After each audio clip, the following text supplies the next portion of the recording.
Hello mga idol, mga mima, nandito si Idol Chef at meron naman siyang hinanda sa atin. Ito nga yung langka at ito yung kulay pink niyang malupit na kutsilyo. Meron siyang hihiwain nga rito. Ito nga ang langka. Yan, tamang cutting lang tayo ng langka rito. Masarap ano to, gataan tong langka na to. Yan oh, ang talas ng kutsilyo. Tamang punas lang ang Idol Chef natin dito. Yan, maganda ang cutics ni Idol Chef ngayon, makulay. Okay.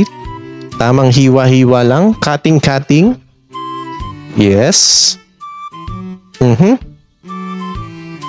Diba? Ang cute ng ano niya, ng kutsilyo niya rito, taga.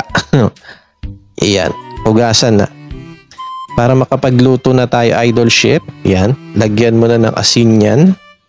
Para maganda-ganda ang pagkakahugas. Isa lang na. Yan, tamang lagay ng tubig. Lagay ulit tayo ng dahon at malupit na kawali. Ito, tamang gisa lang tayo ng mga sibuyas, bawang dito at luya na merong kasamang sili. Okay? Iyan na oh. Tamang durug-durug lang tayo dito. Gawing pinuhin natin. Niya lang. Siya lang pala nagluluto. Taga ano lang ako, announcer na magulo. Okay? Ayan. Nilagay ulit yung dahon.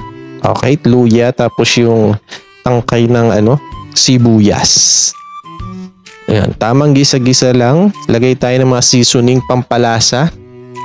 Ayan, shoutout sa mga bagong followers, subscribers, viewers natin dyan at sa mga nag-share po ng ating live. Shoutout sa inyong lahat. Salamat sa patuloy na pagsuporta dito sa atin. Ayan. Yan, nilagay na yung langka. Walang sahog, Idol Chef ah. Di mo nilagyan ng baboy. Isda pala ang ipapartner mo rito. Yan, masarap na isda yan, Idol Chef. Sige. Okay, patakan mo na ng lemon para maganda-ganda. Matanggal na kagad yung lansa. Iyan oh.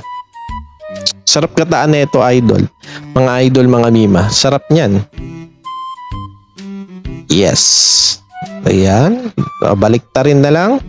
Tamang baliktad lang tayo dito, Idol Chef. Okay, yan. Ilagay na natin ang pangmalakasang sili na napakaanghang talaga nito. Yan, nilagay ulit yung dahon. Okay, seasoning ulit. Yan, mixing lang tayo mga idol.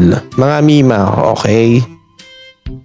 Grabe, ang ganda ng pagkakaluto. 2 dish, langka, tsaka yung isda na masarap. Alright.